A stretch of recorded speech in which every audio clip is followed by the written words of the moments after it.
Hello, Senu. Am I audible to you? Hello. Yes, ma'am, loud and clear. Hello. Hello, ma'am. You're loud Yeah, and clear. yeah. Thank you. Thank you. Actually, last week I had a marriage in my family, so I was not able to conduct the class. But today and tomorrow I'll conduct 2 2 hour lecture so that we can complete our syllabus. Okay. Let the other people join and we'll start within 2 minutes. Okay. Okay, ma'am.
Is my screen visible to you? Yes, ma'am. Yeah, okay. Okay, anyhow, we have to start. Lots of people are calling to me when is the exam, when will be the exam, and which subject is going to be theory subject. There is only single subject. Am I right? Environmental management. Yes, ma'am. One subject. One subject, yeah. And examination will be from 6th of May. Am I right? From 6 Nothing has onwards, been na? declared as such regarding the dates yet. Okay, okay, okay. So we have enough time today, 25, 26, second and third. So we'll see how much we can cover up. In this week, I guess I have taken the lecture on 4th, right? 4th, 5th, something like that, 11, 12. 18, 19, I have missed. Okay, let's see. No problem. We'll continue. Yes, we have already started unit number 5, which deals with the environmental impact assessment and life cycle assessment. Okay, so where this idea has been started, that has the brief idea related to the EIA, why it is introduced into the human life, why it is introduced for the each and as a policy for each and every individual of participation in a urbanization. Okay. तो क्यों किया गया? Because there are bad influence of the human being to the environment, which ultimately causes the harmful effect to the human being as well as the other living species on the earth. That's why EIA has been introduced. So there are several factors we have study the episodes happens like in 1926 smoke happening in New York and London में what is actually why this is going to be happen because of looking back from the today the causes were obvious population growth natural resources pressure urbanization industrialization unrestrained profit motive ये सारी चीजें हमने cover up की थी ठीक है last lecture में Now, why should developing countries care about the EI? ये भी हमने देखा था. Easy answer, donor requirement. Okay. अगर आप EI को अच्छे से नहीं करोगे तो फिर क्या हो जाएगा, आपके ऑटोमेटिकली आपकी कंट्री में, आपकी इसमें पोल्यूशन ज्यादा हो जाएगा, सर्वाइवल रेट बहुत कम हो जाएंगे, पोल्यूशन बढ़ जाएगा, और फूड साइकिल हैम्पर होगी, फूड चेन हैम्पर होगी, each and every cycle will going to be hamper, carbon cycle, nitrogen cycle, any cycle, soil cycle, सभी की सभी साइकिल्स हैम्पर हो जाएंगे ना, तो that's why we have to take care about this EI। फिर chemical pollution के भी एपिसोड देखे हमने, फॉरेस्ट डिफॉरेस्टेशन देखा, फॉरेस्ट फायर्स देखा, ये सारी चीजें one by one we have seen in details. Okay, now there are four cornerstone of the earth summit. See, जहाँ पे EI रिकॉग्नाइज होता है, सबसे पहले EI कहाँ पे रिकॉग्नाइज हुआ, 1969 यूएसए में, नेशनल एनवायरमेंटल पॉलिसी एक्ट के अंडर में यूएसए ने EI को इंट्रोड्यूस किया। Okay, they have various setups according to that national environmental policy act. We have environmental act under which it is umbrella act, under which air pollution, water pollution, noise, everything is going to be covered. तो उनके यहाँ पे भी ऐसी umbrella act है, national environmental policy. 1969 में सबसे पहले इंट्रोड्यूस हुआ था EI यूएसए में, देन फिर अदर कंट्रीज ने उसको तुरंत अडॉप्ट कर लिया। ठीक है, the policy was result of the widespread recognization in 1960 that some major environmental problems were created by the government's project like power station, dam, reservoir, industrial complexes. See, जो सबसे ज्यादा डेवलप होता है ना, वहां पे सबसे ज्यादा प्रॉब्लम होती है ना, क्योंकि डेवलपमेंट मैंने जैसे कि बताया, ये क्या है, ट्रेन के दो पहिए है। डेवलपमेंट आप जैसे जैसे करते जाओगे वैसे ही एनवायरमेंटल प्रॉब्लम शुरू होंगी ही होंगी, है ना, क्योंकि हमें डेवलपमेंट फास्ट भी चाहिए, सप्लाई बहुत, डिमांड बहुत ज्यादा है, जैसी कोई न्यू प्रोजेक्ट लॉन्च होता है उसकी डिमांड बहुत ज्यादा बढ़ जाती है, फिर सप्लाई बढ़ाने के लिए multiple numbers of manufacturing sectors develop करने पड़ते हैं, फिर पोल्यूशन को इग्नोर किया जाता है, रॉ मटेरियल भी इतना ज्यादा स्टडी नहीं होता है, या जो भी है इतना ज्यादा इग्नोर, इन शॉर्ट हम एनवायरमेंट को इग्नोर करते हैं बीइंग अ ह्यूमन। बहुत कम लोग ऐसे हैं कि जिनको एनवायरमेंट दिखता है ना, जो प्रॉफिट नहीं, पहले एनवायरमेंट को प्रायोरिटाइज करते हैं, but most of the company are prioritising their profit only, what is the number we should get in terms of the money. Okay, तो उस चक्कर में क्या होता है, एनवायरमेंट को भूल जाते हैं, है ना, तो मैक्सिममली ये प्रॉब्लम कहाँ शुरू होती है, जो डेवलपिंग कंट्रीज है।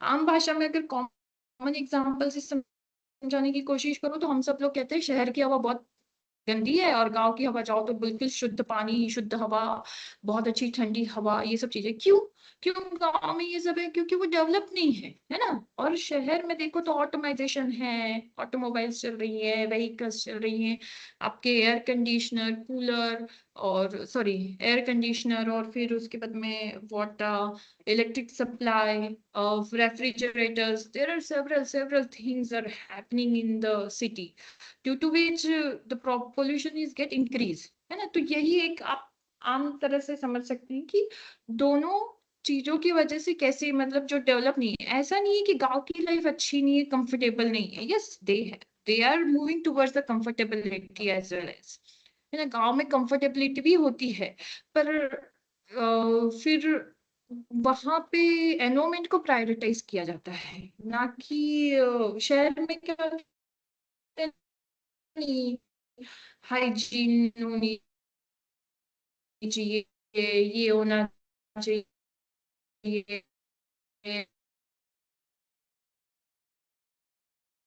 फिर फलाव में मैक्सिममली अभी तो कंपलसरी कर दिए गए टॉयलेट, पर पहले नॉट, अगर किसी सॉस अगर आप लेंगे, ठीक है, और कोई भी हो, वो कोई भी हो, सॉलिड वेस्ट एक्सपर्ट हो या कोई भी हो, अगर आप उनसे पूछेंगे which is the best option to treat the human excreta, है ना, तो एक ही लाइन में बोलेगा open defecation is the best thing, है ना, खुले में शौच करना ही अगर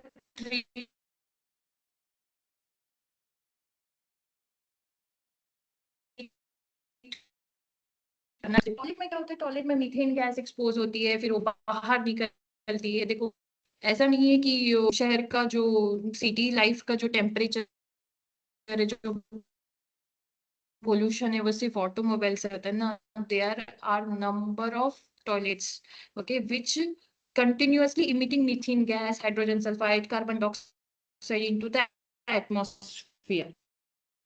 वो तो बहुत ही ज्यादा इग्नोर हो रहा है. Because of huge population, you can't control the open deficit into the city. That's why toilets are meant to be, and most important, privacy is prioritized here. So that's why toilets are better. But अगर गांव में देखो तो बहुत ज्यादा जगह रहती है. They don't have a problem and they don't deals with this privacy thing. If they want, उनका केक अलग से सेपरेट होता है, वुमेन ओपन डेफिसिट अलग, मैन डेफिसिट अलग. तो ये सारी चीजें होती है. तो yes, developments causes the harmful effect to the environment. Okay, there are parallel things. Train की दो पटरी है, डेवलपमेंट एंड एनवायरमेंटल पोल्यूशन. तो इसीलिए यूएसए में बहुत ज्यादा उस टाइम में डेवलपमेंट हो रहा था, बहुत पावरफुल था, उसे अपनी ग्रोथ करनी थी. तो यूएसए में सबसे ज्यादा एनवायरमेंटल प्रॉब्लम हुई. That's why they have introduced this EI, environmental impact assessment. Then UNECC Convention on EI is a transition boundary context. Okay, फिर यूनाइटेड नेशन ने एनवायरमेंटल काउंसिल ऑफ बनाया, फिर वहां पे EI के कन्वेक्शन होने लगे अलग अलग. ठीक है, enter into the force in 1997 as the first EIA specific international treaty. फिर पूरे इंटरनेशनल बॉडी ने ऑफिशियली इकट्ठा होके EI को रिकॉग्नाइज किया और ट्रीटी बनाई है, इंटरनेशनल ट्रीटी की. हाँ, क्योंकि ग्लोबल मार्केट है, ट्रांसपोर्टेशन, एक्सपोर्ट इंपोर्ट हो रहा है कंट्री टू कंट्री, है ना. तो उसके लिए भी EI जरूरी है. तो सभी जो डेवलपिंग कंट्रीज है, मैक्सिमम नंबर ऑफ कंट्रीज ने they come together and sit together and form a treaty in 1997. Okay, there are four concern stone of the Earth Summit. First is a Rio declaration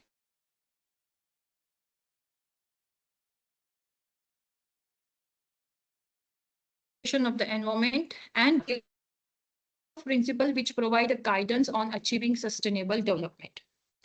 first of all Rio, इसका नाम होता है Rio de Janeiro करके. Rio de Janeiro 1996, then 2000, फिर उसके बाद I think 2007 में हुआ. रियो डी जेनेरो हर थोड़े ना थोड़े साल में होता है और अभी उसकी कंसिस्टेंसी बहुत ज्यादा बढ़ गई है ना. तो ये क्या देता है? It gives the guideline. Okay, and the guideline, it includes the principle as well as for achieving sustainable development. Sustainable development मतलब बहुत लॉन्ग टर्म के लिए हमें डेवलपमेंट चाहिए. तो उसका क्या चीज होता है? उसके लिए एनवायरमेंट को ध्यान में रखना जरूरी है ना. अगर आप एनवायरमेंट को ध्यान में नहीं रखते हो तो आपका डेवलपमेंट सस्टेनेबल नहीं रहेगा. वो कुछ सालों में जाके पॉज होगा ही होगा, है ना. ना जब फैला था, बेस्ट एग्जांपल अगर देखो, है ना, तो इग्नोर किया कि ये कितना वाइड स्प्रे हो सकता है, कुछ भी हो सकता है, और हल्की सी लापरवाही की वजह से बिल्कुल पॉज हो गया पूरी की पूरी दुनिया, है ना. No more we have another development facility to overcome the one problem as well as, but sometimes that cannot be happen every time. हर बार ऐसा तो नहीं होगा. That's why sustainability, genetical engineering करिए आप, और पूरी स्पीसीज इंडेंजर में आ जाए, है ना. एक पूरी एंटायर अर्थ की स्पीसीज इंडेंजर में आ जाए, राइट.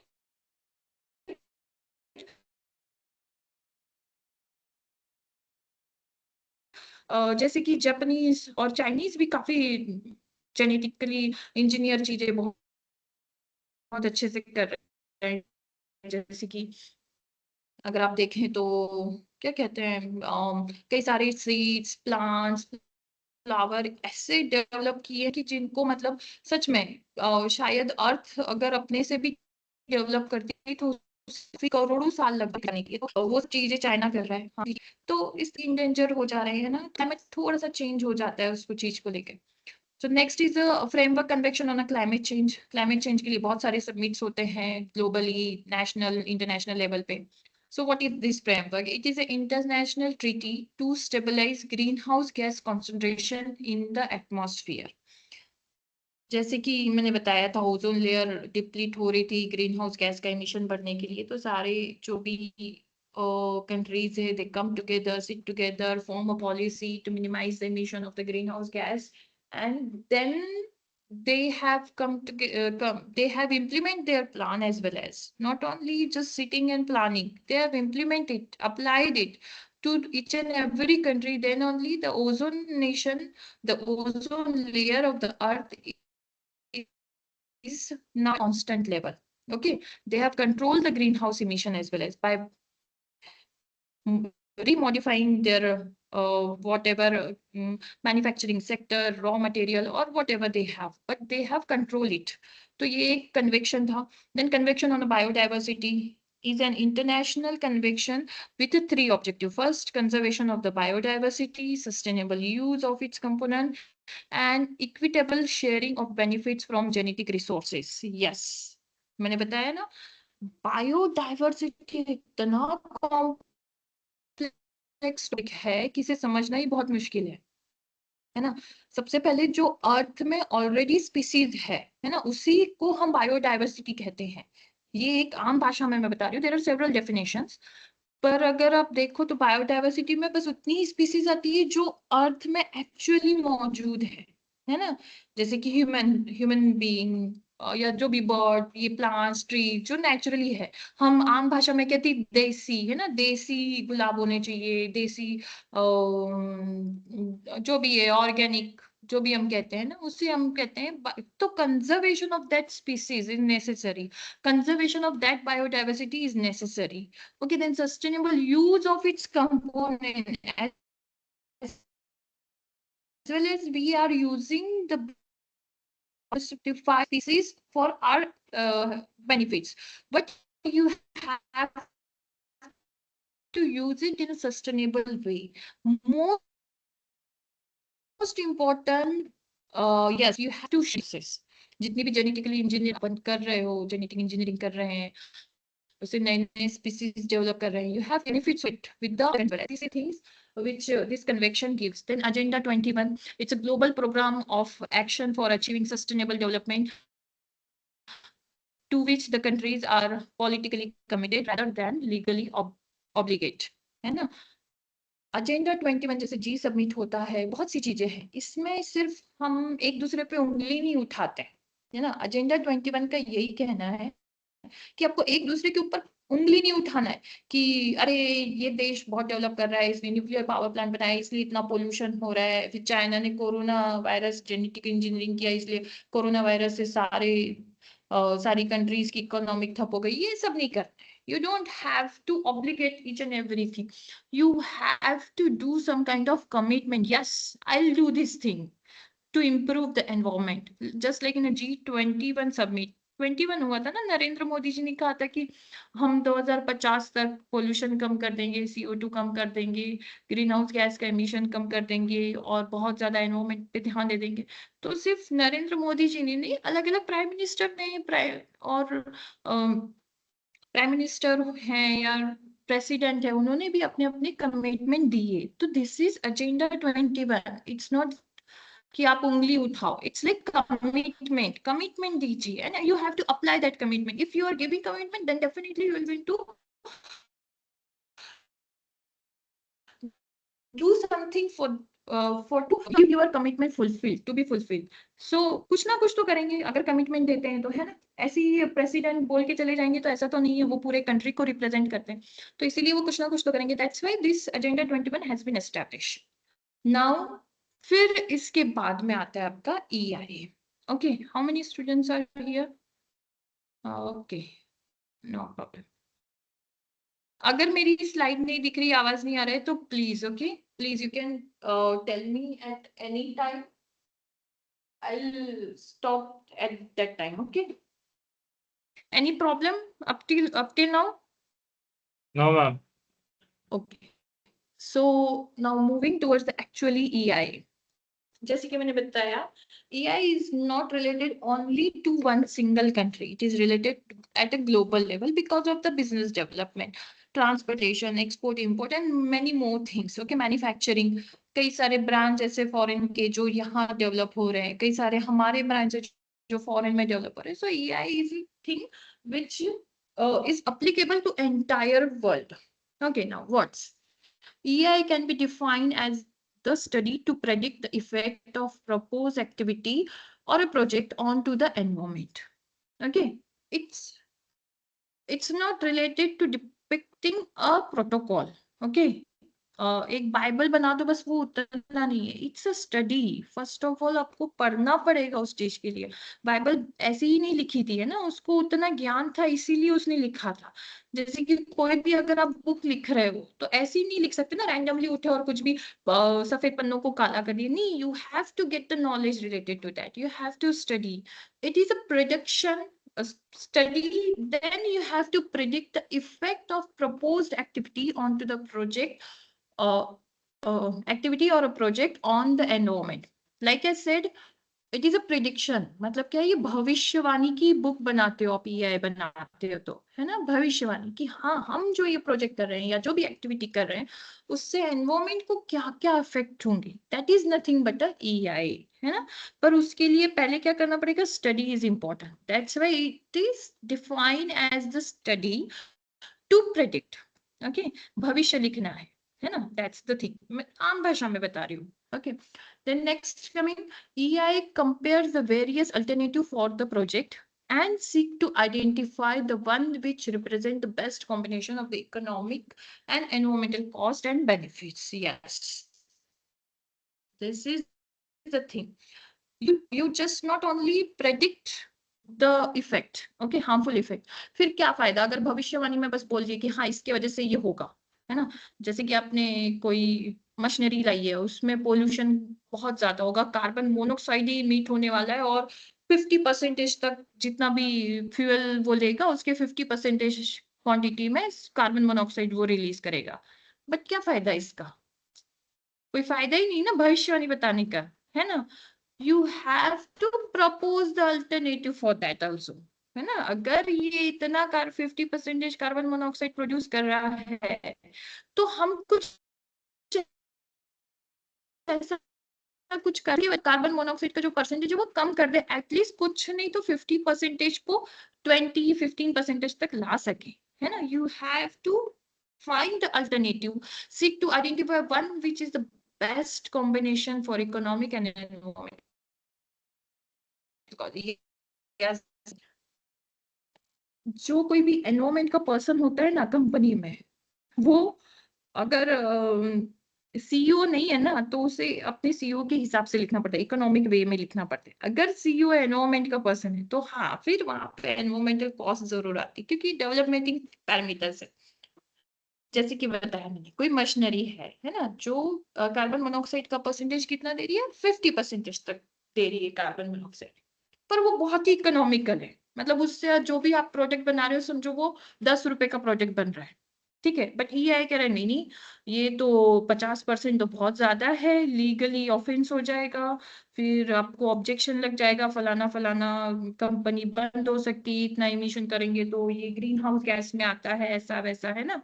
तो वो एक अल्टरनेटिव देती है कि हाँ आप ये एयर प्यूरिफायर लगा लीजिए इमिशन के बाहर, फैब्रिक फिल्टर या जो भी इलेक्ट्रॉनिक प्रेसिपिटेटर जो भी आपको लगाना है, वो आप इमिशन जहाँ पे भी आपका हो रहा है उसके पॉइंट में वहां पर आप ये एयर प्यूरिफायर लगा दीजिए. तो उससे आपका जो भी परसेंटेज होगा वो 50 से लेकर 10%, 5 से 10% के बीच में आएगा. Know what is more than that of the manufacturer, है ना. तो जो मैन्युफैक्चरिंग की मशीन है उससे ज्यादा कॉस्ट एयर प्यूरिफायर का आता है. एनवायरमेंटल को ट्रीट करना इतना आसान नहीं है ना.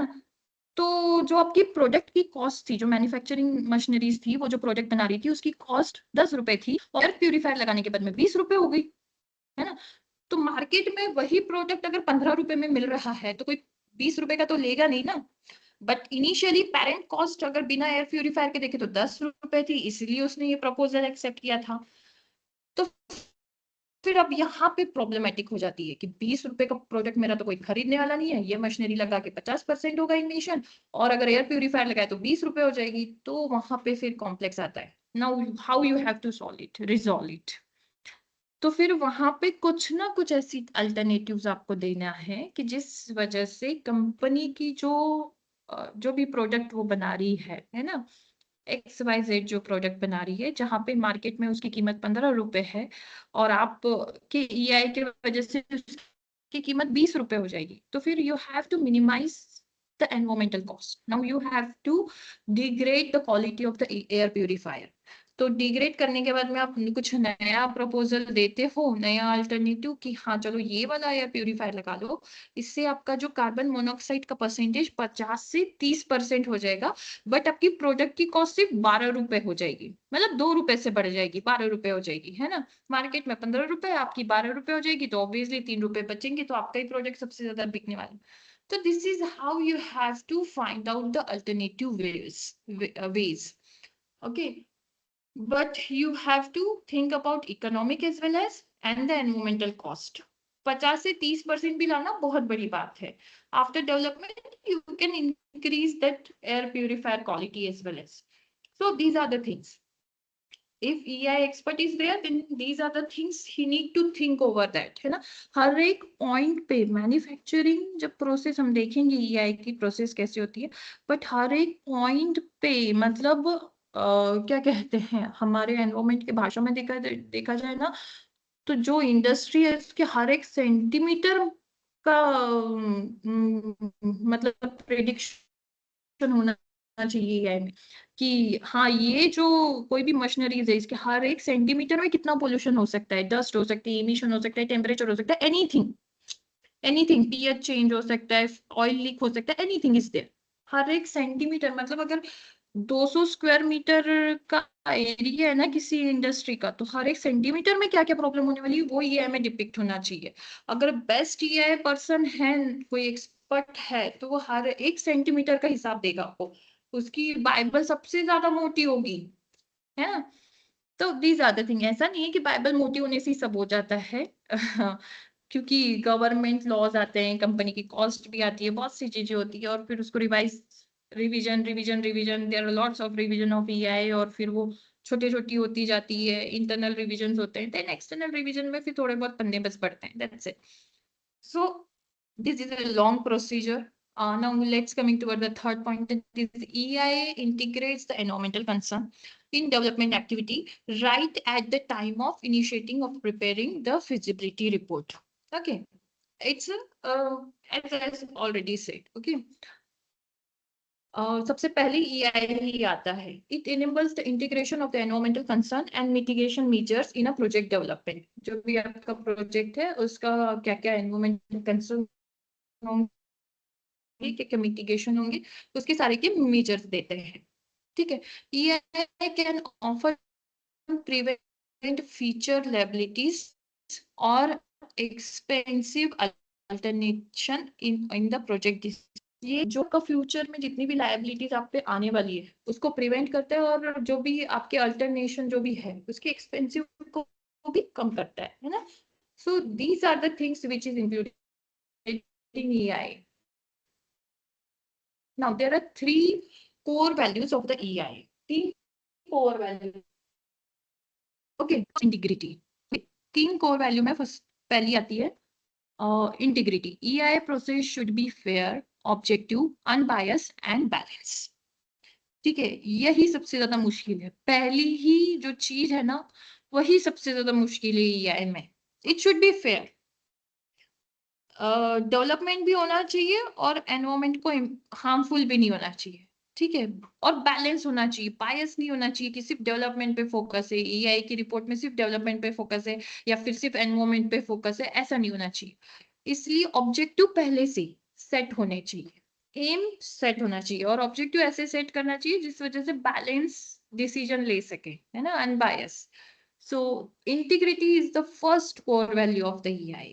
बहुत मुश्किल है, पर हो सकता है, ऐसा नहीं कि नहीं हो सकते. कई सारे आजकल तो कई सारे एनवायरमेंटलिस्ट हो चुके हैं, तो उस वजह से कई सारे प्रोजेक्ट ऐसे हैं कि जो काफी ज्यादा यूजफुल हो चुके हैं। मैंने अभी रिसेंटली एक कहीं तो रील में देखा था, एक कोई बिजनेस लेडी है, वो कोकोनट के शेल से बाउल और ग्लासेस और ये सारी चीजें मतलब डेकोरेटिव आइटम्स बनाती हैं, है ना। तो वो देख लीजिए, वो एनवायरमेंटल भी है, अनबायस है। ऐसा नहीं है कि एनवायरमेंट को बहुत ज्यादा इम्पैक्ट है, उतना उससे कहीं ज्यादा डेवलपमेंट भी है। थोड़ी कॉस्ट लग रही है, इसलिए उसने अपने जो कस्टमर है उनका टारगेट ही अलग रखा है ना। जो डेवलपिंग कंट्रीज है, जहां पर सबसे ज्यादा एनवायरमेंट पे फोकस होता है, लाइक जापान, सिंगापुर और भी चाइना, तो वहां पे वो अपने प्रोडक्ट को एक्सपांड कर रही है ना। कोकोनट की जो शेल है उसकी। तो these are the things, integrity can be achieved. Okay, just you have to think more and more. Now, utility. EI process should be balanced, credible information for the decision making. Yes. उसमें पूरी information होनी चाहिए। ऐसा नहीं होना चाहिए कि ये प्रोजेक्ट शुरू हो गया, ये बन गया और 10 साल बाद कोई प्रॉब्लम आ गई, फिर हम उस पर डिसीजन नहीं ले पा रहे। पर ईआई में कहीं ना कहीं ये गाइडलाइन मौजूद होती है ना, कि जिस वजह से हम डिसीजन ले सकें, राइट। सो इतना इस तरीके से ईआई को बनाना पड़ता है कि कोई भी प्रोजेक्ट का कोई भी स्टेज हो, प्री, प्राइमरी, पोस्ट और any stages are there, okay. Life के 50 साल के बाद में भी अगर प्रोजेक्ट में कोई प्रॉब्लम आती है, तब भी ईआई की बाइबल खोल के ही डिसीजन ली जाएगी, है ना। तो इस तरीके से ईआई का इम्पैक्ट होना चाहिए। Yes, of course the revision should be made in EI. कई सारे गवर्नमेंट रूल ऐसे होते हैं कि कोई मैन्युफैक्चरिंग सेक्टर है, उसमें हर साल ईआई का रिवीजन हो। कई सारे मैन्युफैक्चरिंग सेक्टर ऐसे हैं जिसमें 10 साल, 5 साल ऐसे करके रिवीजन होती है, बट फिर भी डिसीजन मेकिंग के लिए ईआई को समझना बहुत जरूरी होता है। It should be utilise in that way only. Then sustainability. EI process should result in environmental safeguard. Yes, sustainability is going to be achieved when you are achieving the environmental to be safe. Okay, then only sustainability will going to achieve. Otherwise, it won't going to be achieved. Sustainable development उसी को कहते हैं जब आप environment को save करते हैं। तो ईआई का रिजल्ट ऐसा होना चाहिए कि वो एनवायरमेंट को सेफ बनाए, वो ईआई खुद एक सेफ गार्ड हो एनवायरमेंट के लिए, है ना। कोई दूसरे की जरूरत ना पड़े, ईआई को अगर फॉलो करोगे तो एनवायरमेंट सेफ रहे, है ना। तभी सस्टेनेबिलिटी अचीव हो जाएगी। ये कई लोगों को समझ में नहीं आता है, बट अगर इसी तरीके से टेम्परेचर बढ़ता रहा तो फिर बहुत जल्दी समझ में आने लगेगा कि हमें एनवायरमेंट को सेफ बनाना कितना जरूरी है। अभी कई सारे कंट्रीज तो ऐसे हैं जिनकी प्रायोरिटी एनवायरमेंट ही है, बट कई सारे कंट्रीज ऐसे एनवायरमेंट इट्स ओके, देख लेंगे। गर्मी का मौसम में थोड़ी सी गर्मी सह लेंगे, बारिश का मौसम में ठीक है थोड़े दिन डूब लेंगे, इस तरीके से है। तो वो क्या सस्टेनेबल डेवलपमेंट नहीं है ना, वो डेवलपमेंट फिर वहां पे जीरो हो जाती है, इकोनॉमिक तो बहुत धसपस्त हो जाती है। तो like that thing is going to be happen. Okay, now moving towards the next, that is environmental assessment has many benefits. What are, yes, what are the benefits of the EI? First, protection of the environment. जिसके लिए EI बना है उसको जरूरी, उसका जरूरी है, तो सबसे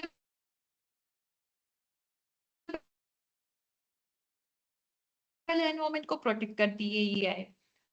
ऑप्टिमम का जो भी रिसोर्स है, raw product, anything, raw material, उसका ऑप्टिमम यूटिलाइजेशन हो, ये ईआई की गाइडलाइन है ना। और बेनिफिट भी है, जो गाइडलाइन रहेगी वही बेनिफिट्स रहेंगे। तो आपकी कोई भी एक चीज वेस्ट नहीं जाएगी अगर, this is the benefit. Now next, saves overall time, cost of project. Time and cost both will going to be saved because of the EI. Next is promote community participation. बाकी लोगों को भी बोलने के लिए प्रोत्साहन मिलता है ईआई में। Next, inform decision makers. Yes, whosoever company में कई लोग ऐसे होते हैं 6 महीने आते फिर छोड़ देते, फिर कई 1 साल रहते, कई 3 साल रहते हैं। तो जो भी कोई नया बंदा आएगा उसके लिए डिसीजन बनाना बहुत मुश्किल होगा, बट अगर ईआई अच्छे से बना है, अच्छे से लिखा गया है ईआई को, तो डेफिनेटली डिसीजन बहुत अच्छे से बन सकता है। It informs the decision maker and help the decision maker to take to decide Okay, now LEA is based onto the environmentally sound project. Yes, it is based onto the environmental sound projects. Ultimately, helping to the environment. Okay, these are the things. Any difficulty up till now? कोई difficulty है इसमें? नहीं ma'am, ma'am actually ये सब topics हमने last lecture में discuss किया था and we have reach up to EIA cycle and procedure. कहाँ तक आए थे हम लोग? ये यहाँ पर? EIA साइकिल एंड प्रोसीजर उसका भी बेसलाइन डेटा वाले टॉपिक पर आए थे. अच्छा, यहाँ तक आ चुके हैं क्या हम ऑलरेडी? जी. आई हैव मिस एक्चुअली, बहुत लॉन्ग टर्म हो गया ना, तो आपने बताना चाहिए था ना अब तक. अच्छा, हम यहाँ भी आ चुके थे ना, स्क्रीनिंग प्रोजेक्ट कैटेगरी एम, है ना? या ये देख स्क्रीनिंग रहे project project. Category A B हाँ, एंड स्कोपिंग सी हो बेसलाइन चुका डेटा. था. और बेसलाइन डेटा भी हो चुका था. जी. यहाँ तक भी हो चुका था. अब ये बाकी है क्या? Alternatives assessment. Assessment of alternatives. ये असेसमेंट. है ना? ओके, ठीक है, एक क्विक रिवीजन ले लेते हैं और फिर बाद में आगे बढ़ते हैं. तो डन. इन शॉर्ट हमने ये सब देखा है, कोर वैल्यूज,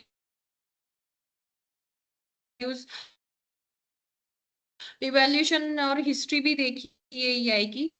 ठीक है, और EI की साइकिल प्रोसीजर में screening, scoping, baseline data assessment, mitigation, public hearing, environmental management and monitoring, clearance condition. Okay, हमने देख ली कि कैटेगरी ए में क्या क्या होता है, कौन कौन से प्रोजेक्ट्स के लोकेशन डिटरमाइंस करते हैं, है ना? Type of development, location. और कैटेगरी बी में क्या होता है, जो कैटेगरी ए से जो छोटे साइज के होंगे उन्हें कैटेगरी बी में कवर अप किया जाएगा, और कैटेगरी सी में जिनका जनरली एनवायरमेंटल इम्पैक्ट मैंने बताया था, है ना? फिर स्कोपिंग पे आ गए कि EI में हर एक चीज का स्कोप कवर अप होता है. बेसलाइन डेटा अभी कवर अप किया था कि सबसे पहले EI की शुरुआत करने के लिए गाइडलाइन दी जाती कि बेसलाइन डेटा कवर करो जब जीरो डेवलपमेंट हो, तो वहां पे क्या कंडीशन है, सॉइल की क्या कंडीशन है, एवरी के बेसलाइन डेटा बना रहे हैं तो सॉक्स पर्टिकुलर नॉइज के लिए नॉइज, सारी बेसलाइन डेटा, वाटर का उसके पैरामीटर, सभी चीजें उसकी बेसलाइन डेटा एक बनाना जरूरी है. ओके, नाउ ये तो हो गया हम लोगों का scoping. Now coming to the third, that is assessment of the definition of mitigation measures and report measures and environmental impact assessment report. जब बेसलाइन डेटा आपका मौजूद हो गया, आपने स्क्रीन भी कर लिया अपनी इंडस्ट्री कौन से टाइप की, let's take an example B category की इंडस्ट्री, कहाँ तक फैल रहा है, कितनी बड़ी इंडस्ट्री है, कितना एरिया वो जाएगी, कहाँ कहाँ इम्पैक्ट करेगी, उस एरिया के आउटसाइड में कितने मीटर में इम्पैक्ट करेगी, ये सब चीजें हो गई, है ना? अभी जीरो डेवलपमेंट जब भी सेक्टर, जो भी एप्लीकेशन ऑफ द प्रोजेक्ट, अगर ये बेसलाइन डेटा आपका है और मेरा ये स्कोप है और मैं कोई मैन्युफैक्चरिंग वहां पे लगा रही हूँ, तो उसके क्या क्या पॉसिबल इम्पैक्ट है एनवायरमेंट के लिए, है ना? तो उसका असेस करना, है ना? And then you have to think about the alternatives. Okay, for every project, possible alternative should be identified and environmental attributes should be compared. Okay, these are the things. Like मैंने जैसे बताया, कोई emission अगर बहुत ज्यादा CO2 का हो रहा है तो उसको पहले ही प्रेडिक्ट करो और उसके लिए alternatives, either you can replace the machinery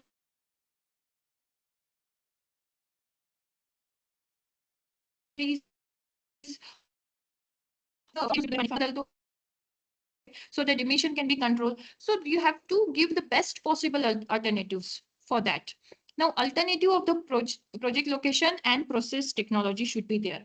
कई बार क्या होता है ना, कई सारे प्रोजेक्ट हर जगह सूट नहीं होते हैं, उसका लोकेशन आप चेंज भी कर सकते हो. अगर सिटी के, इसलिए देखिए मैक्सिमम हमारा जो इंडस्ट्रियलाइजेशन है वो GIDC एक करके एरिया दिया जाता है, वहीं पे सेटअप होता है ना. इंडस्ट्रियल एरिया हर एक बड़े शहर में होता ही होता है, क्योंकि वो शहर के अंदर नहीं रख सकते, otherwise it will going to impact to the local residential people as well. That's why you have to alter the location or propose some kind of technology which can minimize the environmental impact. Alternative of no project should also be considered. Yes, this is the thing. This should be balanced. This is a balanced decision. कि कोई project होना ही नहीं, इतना नुकसान कर रहा है अगर कोई प्रोजेक्ट कि हाँ उसको कैंसिल ही किया जा सकता है. No project should be consider. ये भी एक अल्टरनेटिव है ना.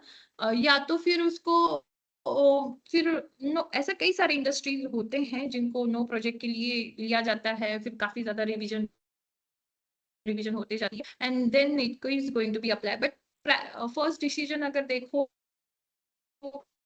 कई सारे प्रोजेक्ट नो होता है उसके, नहीं नहीं पापा ये कर ही नहीं सकते. जैसे कि ऑटोमोबाइल सेक्टर में जब कोई नई ऑटोमोबाइल ई व्हीकल आ रही थी, है ना, कौन सी तो कंपनी है, उसके लिए बिल्कुल ना कर कह दिया था ये हो ही नहीं सकता इंडिया में, ये प्रोजेक्ट लॉन्च ही नहीं कर सकते. देन फिर उन्होंने मैन्युफैक्चरिंग शुरू किया and lots of the stuff. तो ऐसी भी चीजें होती हैं. Now, based on to the environmental option and optimum economic benefits of the community at the large, alternative should be ranked. Okay.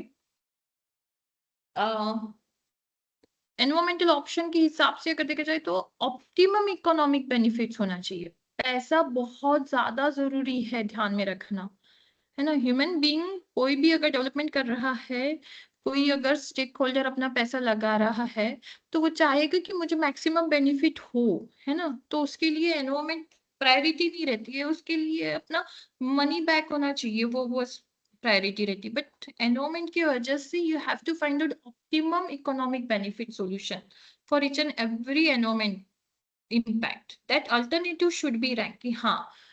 और ऐसा नहीं है कि आप एक चीज के लिए एक ही अल्टरनेटिव बता रहे हैं. You have to suggest 2 to 3 alternatives. Maximum number of alternatives should be suggested, and among that of you have to choose the optimum one.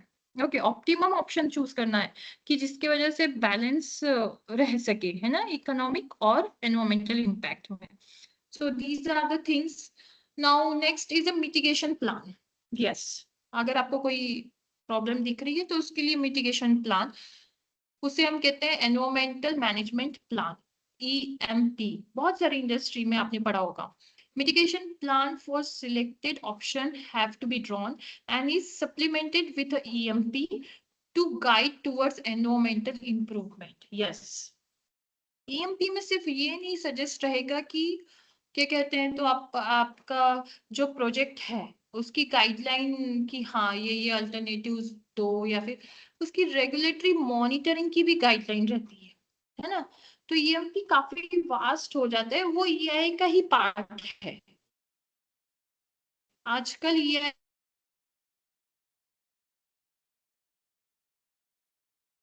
को नई तरीके से जो EMP कहते हैं, CEMP भी कह सकते हैं, ठीक है. तो वहां पे गाइडलाइन दी जाती है, पेमेंट को कर सकते हैं during the project as well as. Okay, monitoring process दी जाती है एंड अल्टरनेटिव्स तो EI में रहते हैं, बट EMP में सिर्फ मॉनिटरिंग ही रहता है. ओके, और based on to that you have to do the mitigation plan. फिर नेक्स्ट इसमें आते हैं, अगर आपका मॉनिटरिंग प्लान अगर आप देखो उसमें कुछ चेंजेस हो रहे हैं, बेसलाइन डेटा से बहुत ज्यादा रिजल्ट क्या कहते हैं, बहुत ज्यादा रिजल्ट आ रहे हैं एयर पोल्यूशन का. सपोज सॉक्स है, बेसलाइन डेटा में वो 20 माइक्रोग्राम पर मीटर क्यूब है, और जब मॉनिटर कर रहे हैं 10 साल बाद प्रोजेक्ट के, और वो सॉक्स का जो परसेंटेज है वो लगभग आ रहा है आपका 40 माइक्रोग्राम पर ग्राम, तो फिर वहां पे मिटिगेशन प्लान आपको देना है. ये तो EMP में आ जाएगा मॉनिटरिंग, बट मिटिगेशन प्लान में अरे इतना क्यों आ रहा है, find out the reason, is there anything, और फिर उसकी मिटिगेशन करो कि सॉक्स को कैसे कंट्रोल किया जाए, है ना. Now EMP is a critical for monitoring the clearance condition, and henceforth detail of monitoring should be included. Yes, like I said, monitoring कई बार क्या होता है, EI ना टर्म्स एंड कंडीशन पे सैंक्शन होती है. गवर्नमेंट जब EI सैंक्शन करती है तो उसके लिए टर्म्स एंड कंडीशन होता है कि आपका जो EMP है वो अच्छे से, मतलब जो भी आपका बेसलाइन डेटा है उसके इतने इतने परसेंटेज तक ही जाना चाहिए। उसके अबाउ अगर गया, सपोज 10% की आपको वैलिडेट क्या कहते हैं उसको, गैप दिया जा सकता है। बट अगर 10% से ज्यादा हुआ तो आपका एनवायरमेंटल क्लियरेंस कैंसिल हो जाएगा, ईआई कैंसिल हो जाएगा और इंडस्ट्री शट डाउन हो जाएगी। तो ये सारी कुछ टर्म्स एंड कंडीशन की से कई सारी इंडस्ट्री चलती है। तो ईएमपी को मॉनिटर करना, वो हर बार क्लियरेंस लेना बहुत जरूरी है ना। इसीलिए ये सारी डेटा ईएमपी में ही आपकी फीड होती है। Okay, that is environmental management plan. Some of the industry called it as a comprehensive environmental plan, which includes to in a baseline more than that of the baseline।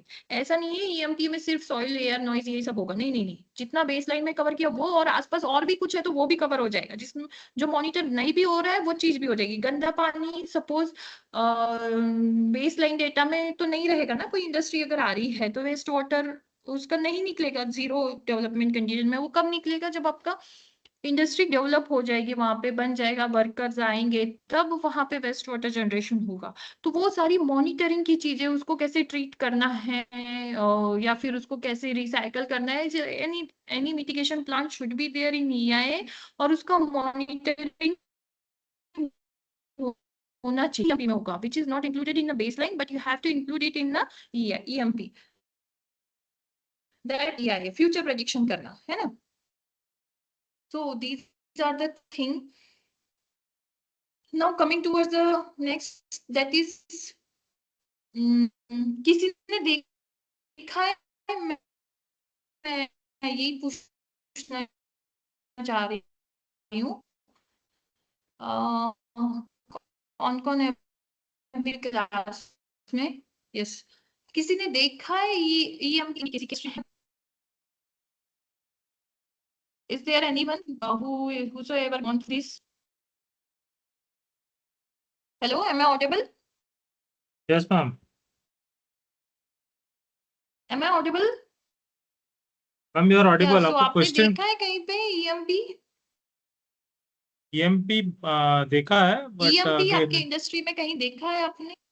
Yes ma'am नहीं बनाया किसी ने है actually। Monitor हो, आपके यहाँ पे देखिए वाटर फिल्टर लगा होगा, वहां पे लिखा होगा डेट की कब मॉनिटर किया गया था इसके वाटर के पैरामीटर्स को, और फ्यूचर कब करना है, हर महीने यस हो मैम। रहा है ड्रिंकिंग वाटर टेस्ट, या फिर ये सब ईएमपी का पार्ट होता है ना।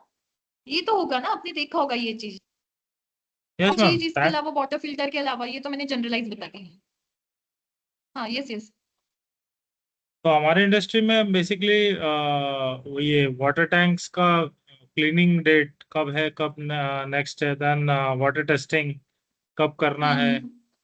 उसमें रो वाटर्स का, एसटीपी का, ट्रीटेड वाटर्स का, ये सब रहता है इसमें। हाँ हाँ। प्लस तो ये डीजी का सब क्या हो स्टैक गया, ये मॉनिटरिंग। हम, हाँ, stack monitoring, DG stack monitoring, ये सब चीजें क्या हो गई आपकी ईएमपी से रिलेटेड हो गई, right.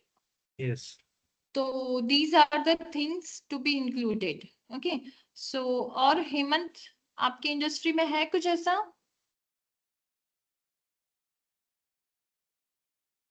Okay, let it be. जब आप ज्वाइन हो जाएं तो फिर बता दीजिएगा, चाहिए तो है आप अभी join. Hello, okay, leave it.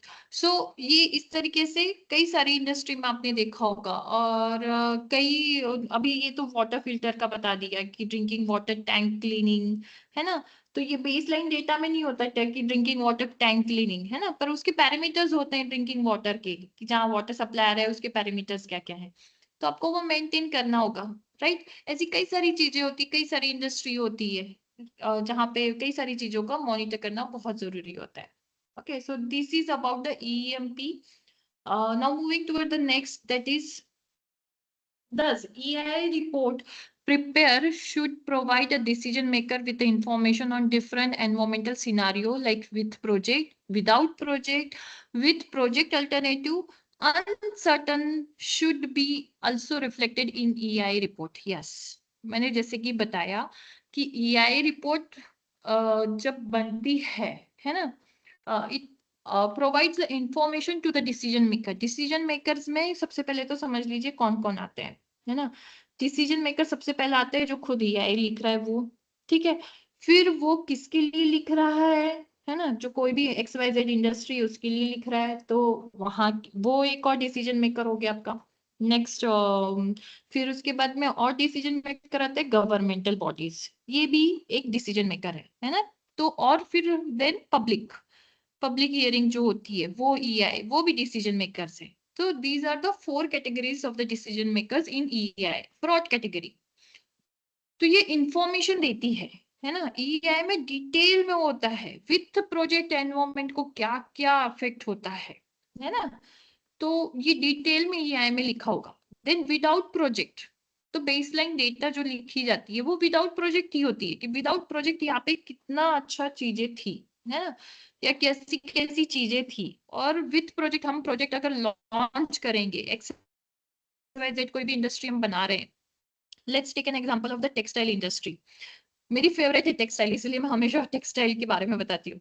I am not working in textile, but I would love to work with the textile industry, but it has a very best example to be given in environmental management. That's why I'm picking every time that textile industry. Yes, so पहले bear land है, okay, कुछ भी नहीं है वहां पे। GIDC का area है, बढ़िया से म्यूनिसिपल कॉर्पोरेशन पीने का पानी दे रहा है, पैरामीटर अंडर कंट्रोल है। अब टेक्सटाइल इंडस्ट्री में बहुत सारे डाइज होते हैं, जो कलरिंग के डाई होते हैं ना, रेड ब्लू ग्रीन, जो बेसिक कलर होते हैं, वो सारे डाई के लिक्विड्स लीचेट होते हैं, मतलब सॉइल के ऊपर गिर जाते हैं, फिर नीचे परकोलेट होते हैं, वेस्ट वाटर जनरेट होता है। तो ये सारी विदाउट प्रोजेक्ट कुछ भी, एयर में पोल्यूशन नहीं था, नॉइस पोल्यूशन नहीं था, पानी भी बहुत साफ था। बट विथ प्रोजेक्ट क्या क्या हुआ, है ना, जैसे कि वेस्ट वाटर निकला, एयर पोल्यूशन निकला, बहुत सारी डस्ट हो रही है। जब आप फैब्रिक को, जब आप वीविंग सिविंग ये सब कर रहे हैं, तो फैब्रिक की डस्ट बाहर निकल रही है, और बहुत माइनर पर्टिकुलेट मैटर से भी बहुत छोटे PM 2.5 से भी बहुत बहुत माइनर PM 0.5 तक के पर्टिकुलेट मैटर इमिट हो रहे हैं, है ना, जो कि सीधे अंदर लंग्स, नोज के थ्रू इनहेल हो रहे हैं और लंग्स में डिपॉजिट हो रहे हैं। तो ये सारी चीजें वहां हो रही है। तो इस सब के लिए अल्टरनेटिव्स भी देना जरूरी है। विथ प्रोजेक्ट, विदाउट प्रोजेक्ट क्या क्या था, और विथ प्रोजेक्ट क्या क्या इम्पैक्ट होंगे, और विथ प्रोजेक्ट अल्टरनेटिव, कि हाँ बाबा प्रोजेक्ट तो बनाना है, ये सारी चीजें तो होंगी, गंदा पानी निकलेगा ही, पर्टिकुलर मैटर निकलेंगे, ट्रिमेंडस नॉइज पोल्यूशन होता है टेक्सटाइल इंडस्ट्री में, इतना कि पूछना नहीं पड़ता है। तो फिर वो उसके लिए alternatives. Now coming to the next, that is uncertainty should be reflected in EI report. Textile industry में सबसे ज्यादा चांसेस है आग लगने के। बहुत सारा कपड़ा होता है, वहीं पे बॉयलर होता है, वहीं पे गर्म पानी में कपड़े डाई होते रहते हैं, है ना, और वो कंटिन्यूअस हीटअप होते रहता है, टेम्परेचर अनकंट्रोल रहता है, और बहुत ज्यादा चांसेस है कि वहां पे फायर कैच हो, है ना। तो uncertainty should B predicted in EI, that should be reflected, कि हाँ बाबा यहाँ इस पॉइंट पे आग लग सकती है, यहाँ पे टेम्परेचर बहुत ज्यादा रहेगा, यहाँ पे आग लग सकती है। So this thing should be include in the EI after preparing all of the stuff. ठीक है, ये 4 पैरामीटर को कंसिडर करके फिर EI की रिपोर्ट बन गई। Now it should be publish to the public. फिर आता है पॉइंट पब्लिक हियरिंग का। After EI report is made, public must be inform and consulted on the proposed development. Yes, this is the most important thing. Okay, जब EI बन जाता है, EI तभी बनता है जब प्रोजेक्ट शुरू नहीं होता है ना, और गवर्नमेंट से सैंक्शन हो गया, तो पब्लिक को बताना बहुत जरूरी है कि हाँ हम लोग ये पर्टिकुलर इंडस्ट्री यहाँ यहाँ बना रहे हैं, ये पर्टिकुलर कमर्शियल बिल्डिंग बना रहे हैं, ये पर्टिकुलर डेवलपमेंट यहाँ हो रहा है ना। तो public hearing is most important thing generally. फिर वहां पे फिर जैसे अरावली में माइनिंग के लिए गवर्नमेंट ने सैंक्शन दी थी किसी प्राइवेट कंपनी के लिए, है ना, और जब पब्लिक हियरिंग हुआ तो फिर उसे मना कर दिया गया। लाइकवाइज पब्लिक का ओपिनियन बहुत जरूरी है कि आप कौन सी डेवलपमेंट कर रहे हैं और वो एनवायरमेंट को हार्मफुल ना हो, एस्थेटिकली हार्मफुल ना हो, इमोशनली हार्मफुल ना हो, पब्लिक के सेंटिमेंट्स भी ना हार्मफुल हो। ये सारी चीजें, कई सारी जगह ऐसी होती है जहाँ कमर्शियल बिल्डिंग नहीं बननी चाहिए पर बन जाती है ना? तो वो उसके लिए पब्लिक हियरिंग बहुत जरूरी है। अगर पब्लिक, कई बार ऐसी चीजें भी हो जाती है, अरे यहाँ तो कुछ नहीं था, यहाँ इतना डेवलपमेंट हो गया, ये कैसे होता है? क्योंकि मैक्सिमम पब्लिक हियरिंग मैनिपुलेटिव भी रहती है ना? It is handle by the people. कई बार सामने भी आ जाती, कई बार नहीं भी आती, this the thing. Now summary of EI report have to provide the people affected due to the proposed project. Yes, summary में ये सब चीजें लिखने, रेसिडेंस, लोकल रेसिडेंस की चाहिए, लोकल एसोसिएशन का उसमें मेंशन होना चाहिए, environmental group active in the area, जो भी एनवायरमेंट का एनजीओ है वहां पे एक्टिव कौन कौन है कौन नहीं है, ये सब होना चाहिए। Any other person located in the project sites and site displacement. तो ये सारी चीजें उस समरी में होनी ही चाहिए। या में लास्ट के पन्ने में यही सब होते हैं।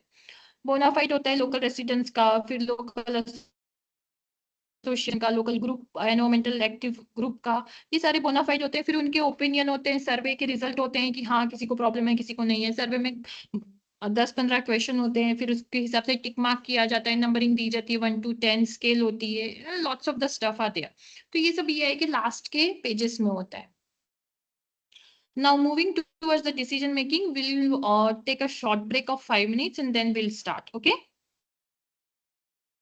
I'll take just a short break. Okay. Just 5 minutes. Okay.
Yes, अरे यार चार्जिंग खत्म हो गई, चार्जर लाना पड़ेगा.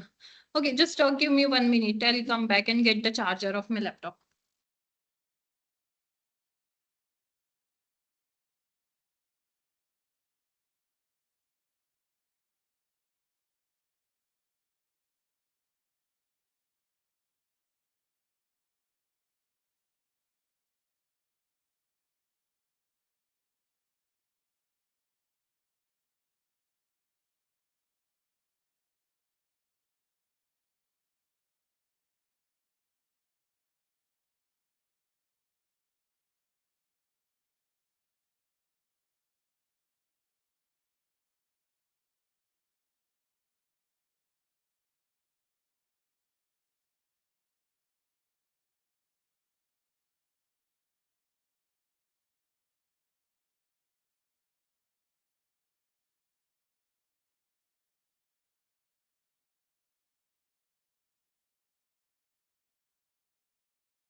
Yes, am I audible to you?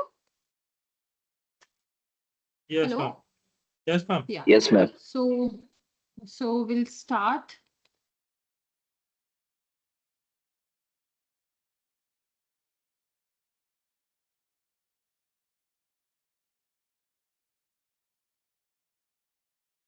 How, but my laptop is draining out rapidly. Okay, let it be. So yes, here we are with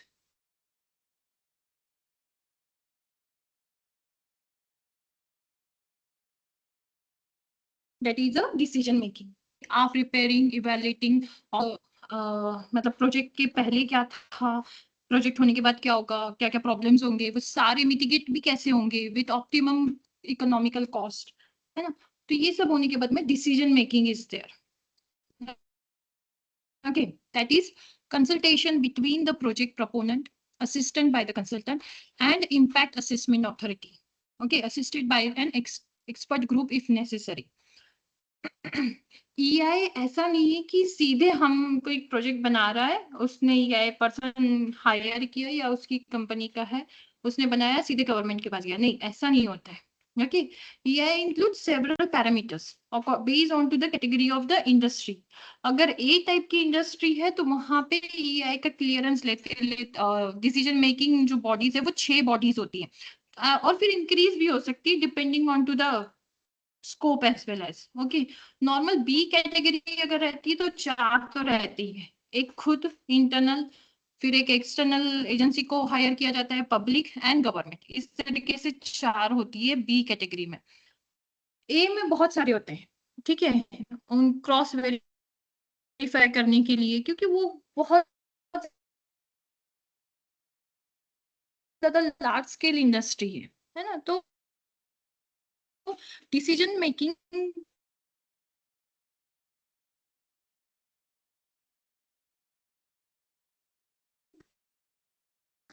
तो क्या क्या चेंजेस EI में आएंगे, ये जो इन्होंने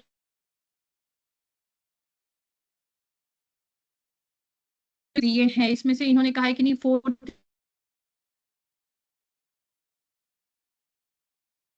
is the best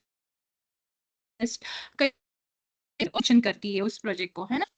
number of steps in कई control में रहे पैरामीटर तो ये आप आगे कंटिन्यू कर सकते हैं, अदरवाइज अपना बोरिया बिस्तर बांधो और निकलो, है ना.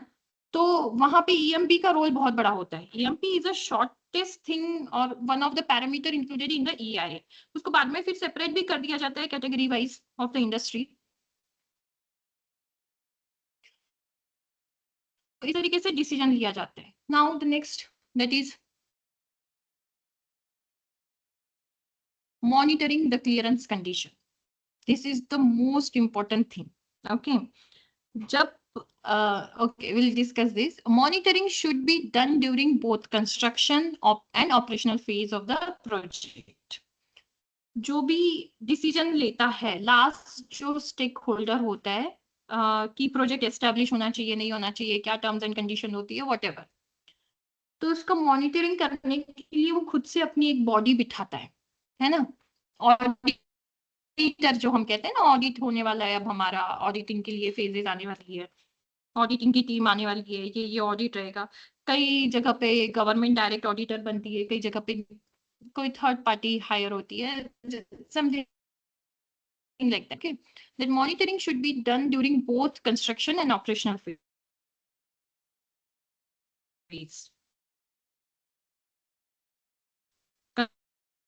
कंस्ट्रक्शन में तो बहुत ज्यादा पोल्यूशन होता है, इतना भी पूछना नहीं। तो during the construction phase as well, okay, तो वहां पे भी वो चीज भी ईएमपी में अवेलेबल होनी चाहिए कि हाँ ड्यूरिंग कंस्ट्रक्शन फेज भी आपका कितना पोल्यूशन कंट्रोल में रहना। Okay, that should be monitor as well as then operational phase, after development, after finalizing the construction। अब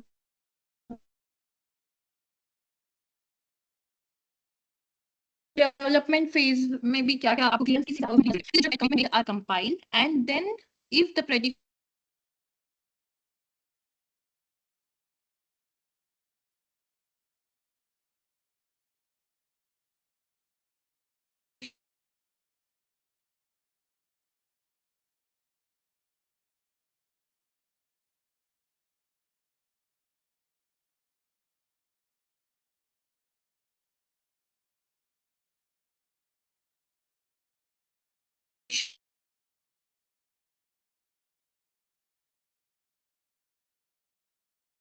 मैडम आपके आवाज नहीं आ रही। made in the EIA are correct or not? Okay, ये मॉनिटरिंग ही एक ऐसी चीज है ना, एक Hello, madam. The voice is not audible clearly. Slightly the Sir. chamberable position.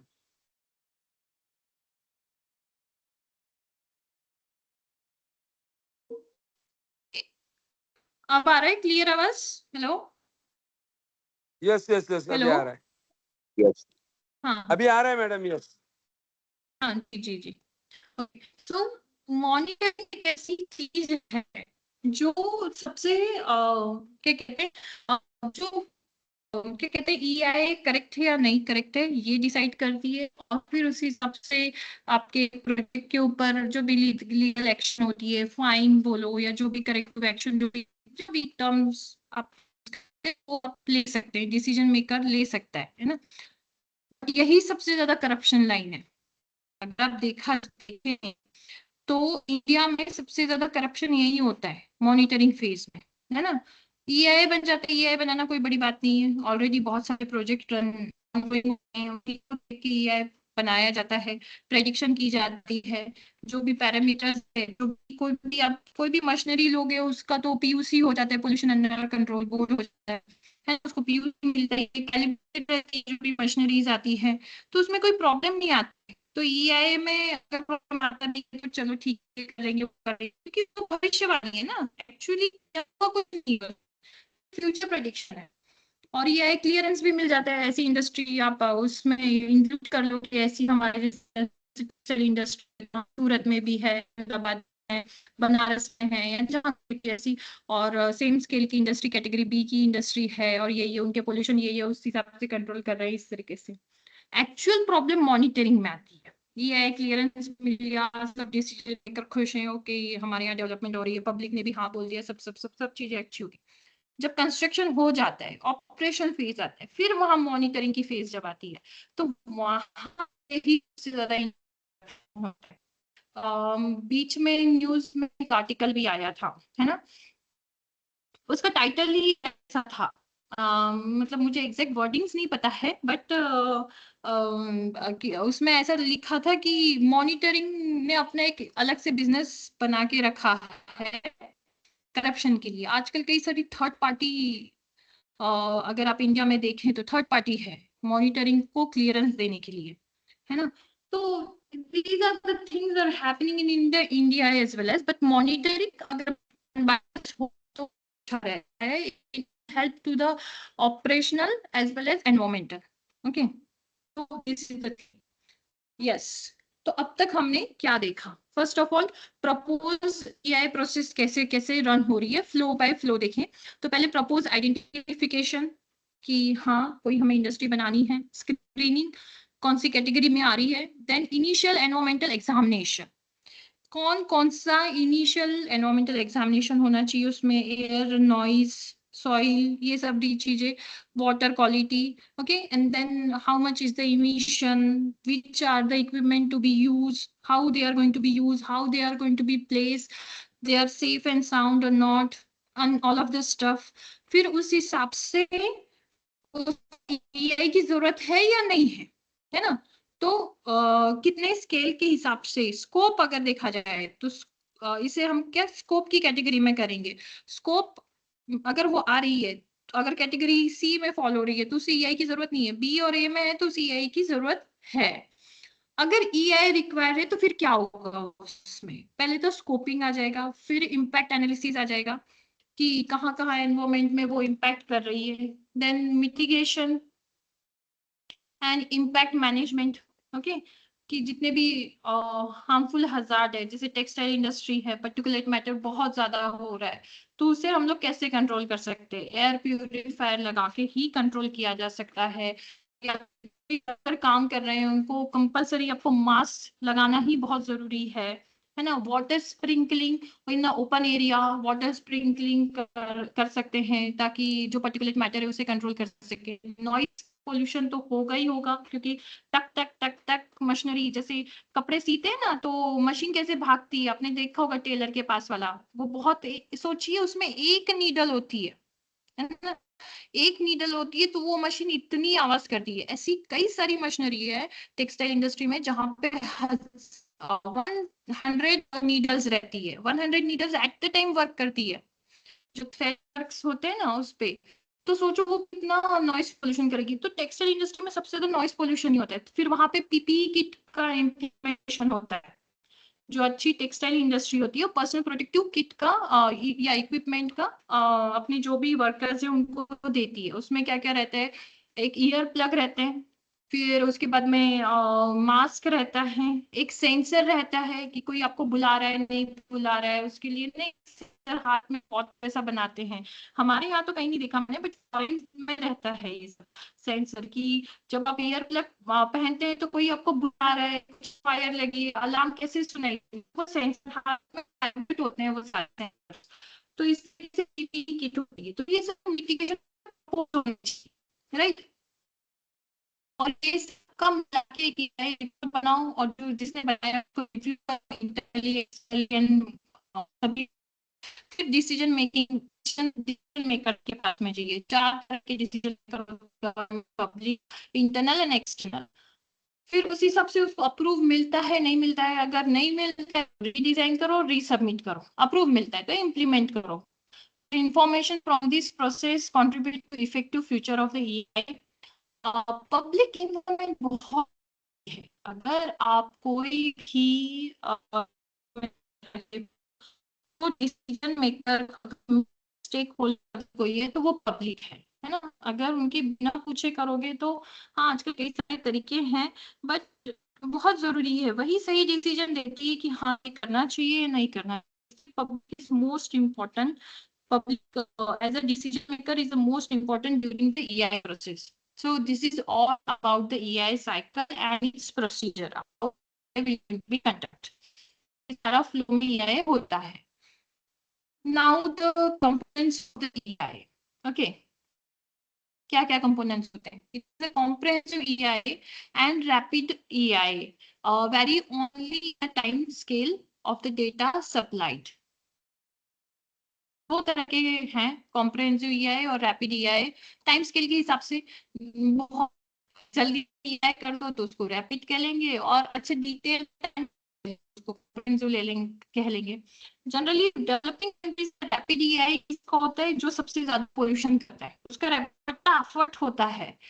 और जो इंडस्ट्री पोल्यूशन बहुत कम देती है बहुत पर एनवायरमेंटल फ्रेंडली सस्टेनेबल सोल्यूशन देती है, उसको कॉम्प्रिहेंसिव में आती है, वो उसे बहुत टाइम लगता है प्रोसेस। हाँ, गवर्नमेंट ने नया रूल है ना, शायद आई थिंक सही से, तो किस फॉर्म भर सकते हैं ईआई के लिए गवर्नमेंट जब नॉर्मल वाला फॉर्मल नॉर्मल ईआई ज्यादा है एज कम्पेयर टू फॉर्मल वाला, जो नॉर्मल वाला फॉर्म है उसका, है ना, तो अवेलेबल है वेबसाइट पे। यस, इसका rapid AI achieve this through the collection of data and whichever is stressful of the project only to reduce the time required। सिर्फ एक सीजन का डेटा लेगी, बेसलाइन डेटा, हाँ ये चीज मैं भूल गई ना, बेसलाइन डेटा आने, देखिए 3-4 सीजन होते हैं, ठीक है, और आप बेसलाइन बारिश में ले रहे हो and जो एयर का कंपोनेंट है वो सारे जीरो आ जाएंगे, क्योंकि बारिश नेचुरल एयर को साफ बनाने के लिए, नेचुरल करने के लिए, तो आप जब बेसलाइन डेटा जनरेट करते हैं, वन सीजन का नहीं होना चाहिए, वो थ्रू आउट ईयर होना चाहिए, राइट। तो उसकी भी कई सारी गाइडलाइन है। कैटेगरी अगर ए है तो हर वीक या अल्टरनेटिव वीक को मॉनिटर, कैटेगरी बी है तो वंस इन अ मंथ आपको बेसलाइन डेटा के लिए मॉनिटर करना है। तो इस तरह से चीजें हैं। रैपिड ईआई का फॉर्म भर के सारे एक्सेप्शन मिल जाते हैं। जो सीजन सबसे ज्यादा इंडस्ट्री में सबसे ज्यादा सीजन हैम्पर करता होगा तो वो है बारिश का, कि वहां पे स्टॉर्म ड्रेनेज भी होता है और वेस्ट वाटर ड्रेनेज भी, दोनों वर्किंग है कैसे हैं तो सबके लिए, इसलिए वहां पे रेनी सीजन डेटा ओके, तो वहां पे generally rainy season one season पे डेटा दिया जाता है EI के लिए, but this is acceptable only if it does not compromise the quality of the decision making। Yes, okay। Category ये शायद रैपिड EI बहुत ही कम होता है, कैटेगरी होता है, हर जगह होता है, ठीक है। और कई सारी इंडस्ट्री ऐसी होती है ना, EI की प्रोसीजर से बचने के लिए द वे आउट काफी है, जो भी गवर्नमेंट लॉज है उसमें काफी ज्यादा लूप होल है, या अगर अगर देखा जाए तो हम कितना तेज है कि हम कहीं से भी उसमें लूप होल या फ्लॉ निकाल सकते हैं। इंडस्ट्री और स्टेक होल्डर के पास बहुत पैसा है कि वो कि लैंड में सेटअप कर सकती है, इतना पैसा है उसके पास में, बट वो कहते हैं नहीं यार, 400 की अगर मैं इंडस्ट्री लगाऊंगा तो मेरी तो में आ जाएगा, तो फिर मुझे क्लियरेंस मिलने में 6-7 साल लग जाएंगे, तो मैं कैसे करूँ। तो ठीक है, हम दिखाते हैं बी के लिए, तो वो 400 का 100 एकड़ का डेवलप बताएगा, लैंड तो 400 एकड़ ही और बोलेगा स्पेयर में मैंने खरीदी है वेयर हाउस स्टोरेज वगैरह बनाने के लिए, मैंने लैंड बस फॉर फ्यूचर डेवलपमेंट ऐसे में लिखेंगे, बट ये नहीं लिखेंगे कि हाँ मैं यही सेम चीज 400 एकड़ की अप्लाई करूंगा। No, he will include EI for only 100 एकड़, फिर वो डेवलपमेंट होता है नेक्स्ट ईयर करके 4 साल पूरे 400 एकड़ में इंडस्ट्री अच्छे से डेवलप हो जाती है। तो इसी loop hole, okay, governmental laws में ये लूप होल आपको देखने के लिए मिलेगा। ओके, so there are several things now next, that is depending on to the nature, location and scale, EI report should contain all or some, okay, इसमें होने ही चाहिए। Okay, first of all okay,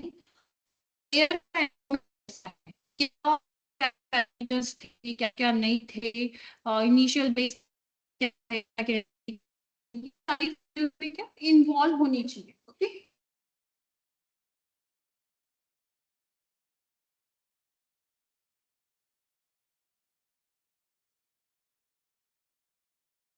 then noise like this, water, biological, land, social, economical, health, environment, हाँ, public की health भी कैसी थी, ये भी चीजें बहुत ज्यादा इम्पोर्टेंट है ना। सोशल इकोनॉमिकल रिलेशन कैसा था एक इंसान का बाकी स्पीसीज के साथ में, बाकी प्लांट्स के साथ में, रिस्क असेसमेंट होनी चाहिए, एनवायरमेंटल मैनेजमेंट प्लान, फ्यूचर में आप क्या क्या करने वाले हैं, वो सारी चीजें उसमें इन्वॉल्व होनी ही होनी चाहिए। So these are the things, okay. और सबसे बड़ी बात ये है कि यहाँ पे ना बहुत कम जगह पे, अब जैसे कंस्ट्रक्शन साइट ले लीजिए, तो ये चीजें तो आएगी, कंस्ट्रक्शन साइट पे सभी चीजें आएगी, ठीक है, बट वहां पे ना कंस्ट्रक्शन में वर्कर्स काम करते हैं, तो ईआई में जरूरी है कि उनका भी मेंशन हो कि वो उनको ड्रिंकिंग वाटर अच्छे से मिले, तो वाटर की कैटेगरी में आ जाएगा। बट वो जो वेस्ट वाटर जनरेट है उससे आप कैसे ट्रीट कर रहे हैं या डिस्पोज कर रहे हैं, तो how you are treating, how you are disposing. ऐसा नहीं है कि बाजू में लैंड है आप उसमें डिस्पोज कर रहे हैं, सॉइल इरोजन हो जाएगा, राइट। और उसके बाद में जो वर्कर्स काम कर रहे हैं उनको पीपीई किट देना जरूरी है, तो ये भी एनवायरमेंट के इसमें इंक्लूड होना जरूरी है ना। तो कई सारी चीजें हैं, अब जैसे कंस्ट्रक्शन हो रहा है और बहुत बड़ी मशीनरीज, आपके बहुत बड़े क्रेन ये सब यूज हो रहे हैं, तो उनका पीयूसी होना चाहिए, है ना। तो ये ईआई की रिपोर्ट में आपका मेंशन होना है। तो इसको छोड़ के भी कई सारी चीजें जो आप मेंशन होती है depending on the project. First will one by one air noise सारे पैरामीटर्स दिए हैं, ओके।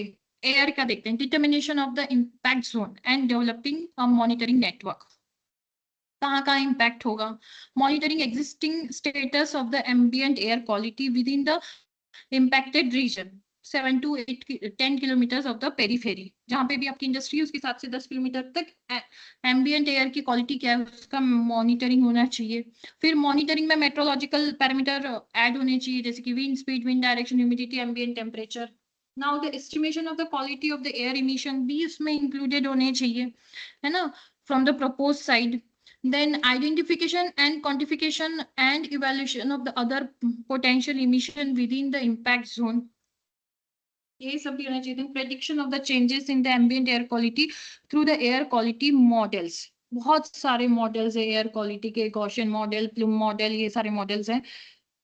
जो भी आपका इमिशन हो रहा है उसके वजह से एयर क्वालिटी, आपकी एग्जिस्टिंग एयर क्वालिटी कैसे चेंज हो जाएगी उसका भी प्रिडिक्शन आप कर सकते हैं, है ना। तो जो एक्सपर्ट रहते हैं उनको आता है, हमारी सिलेबस में नहीं था, otherwise I can detail in detail I will show you how the air will going to be changes. There are several softwares are also available in the market who can predict these changes in the air as well as one of the famous software is ANSYS CFD, computational fluid dynamics, okay।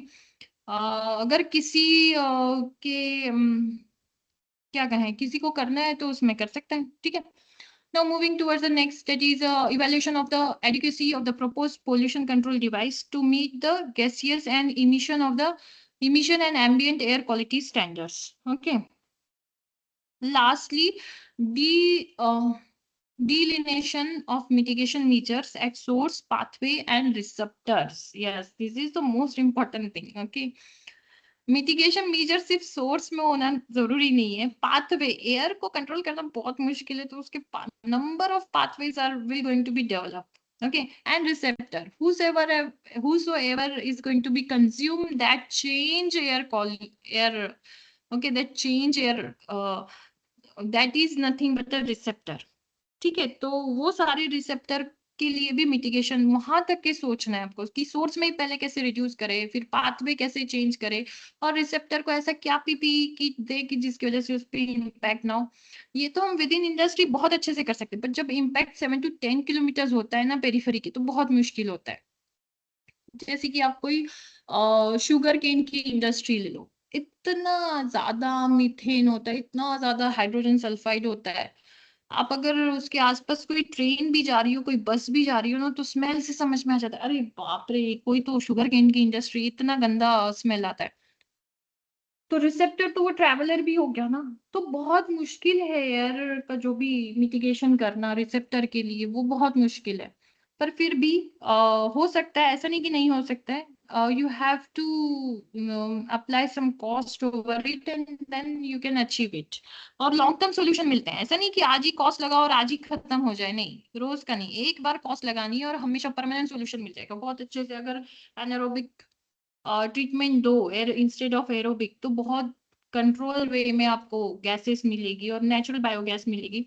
तो ये सारी बहुत सी चीजें, ठीक है।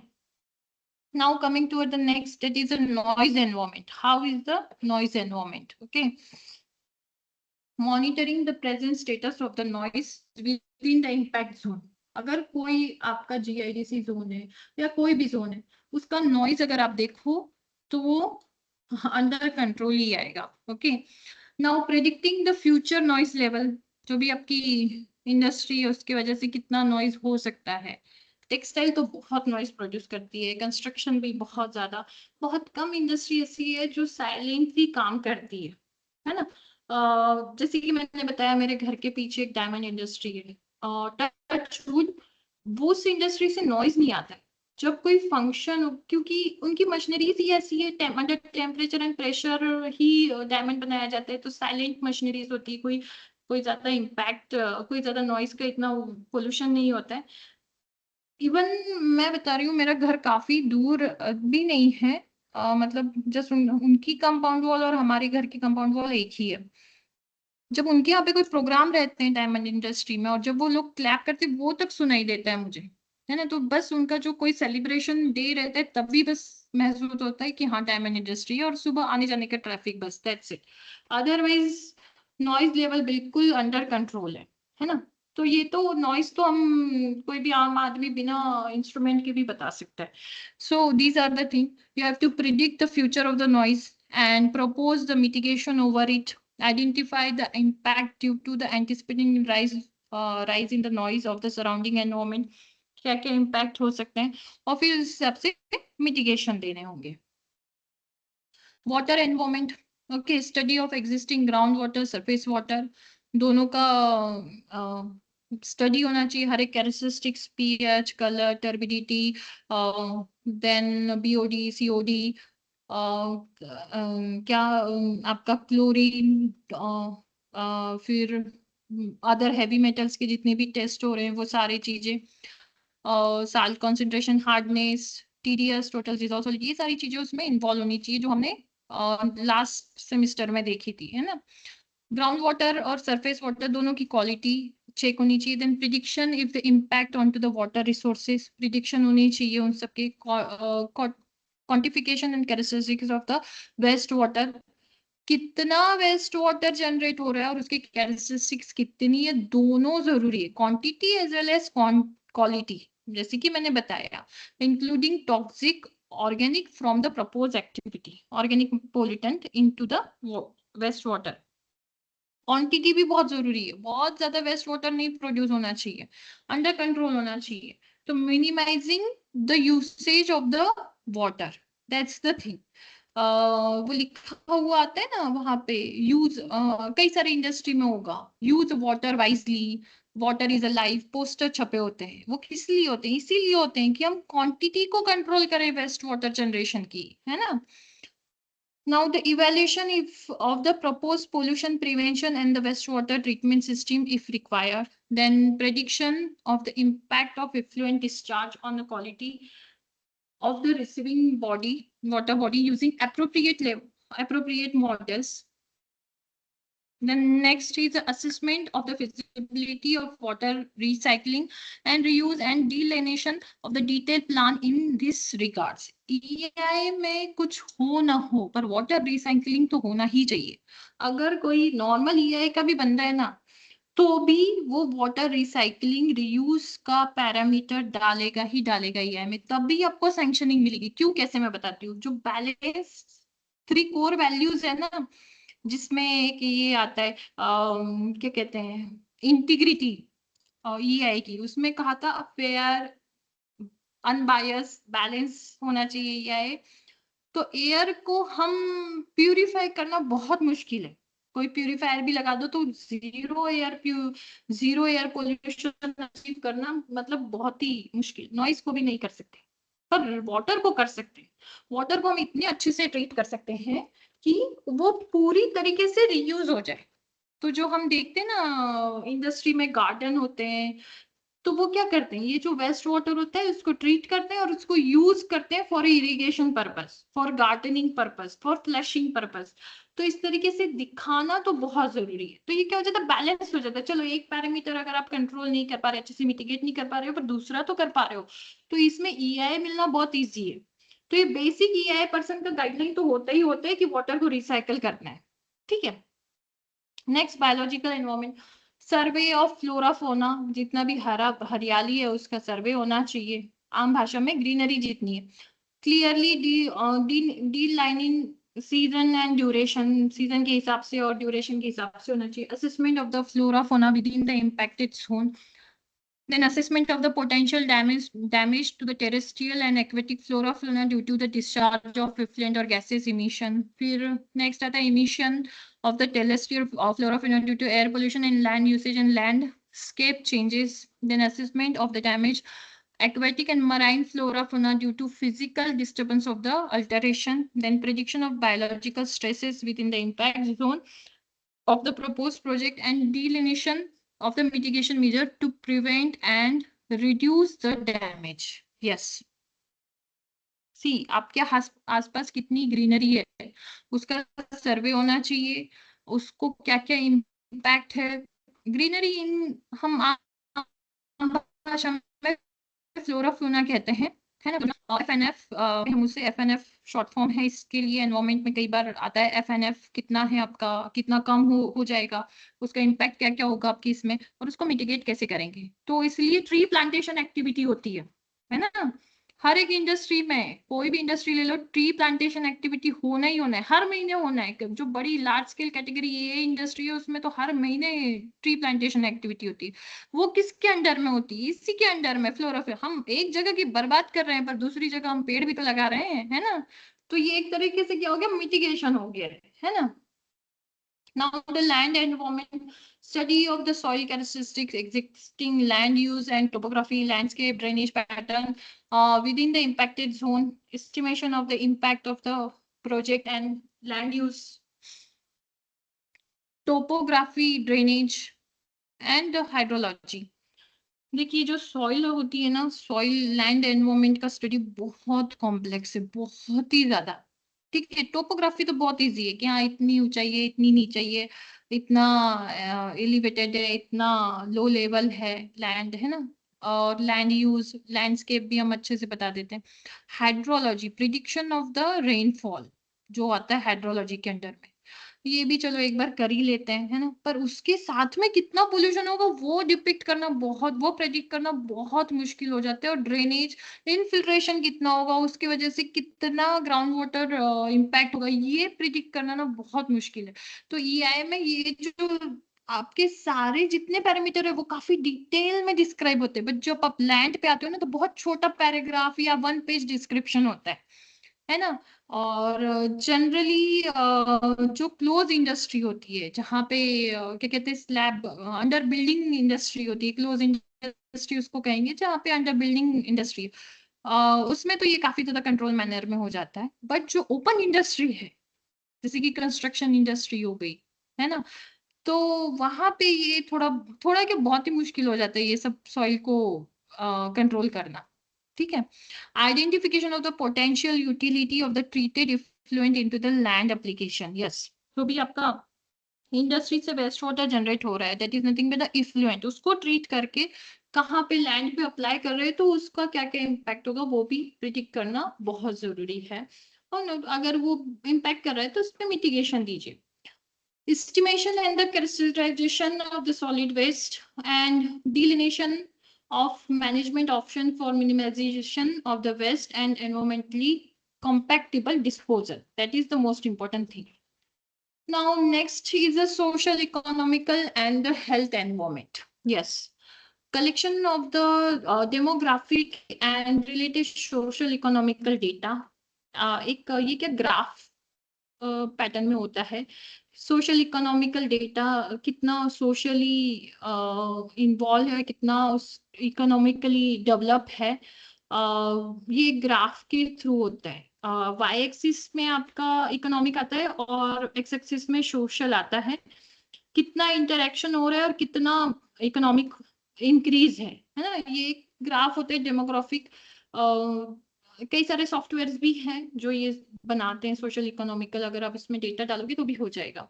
Then collection of the epidemiological data including studies of the prominent endemic diseases and morbidity rate among the population within the impacted zone।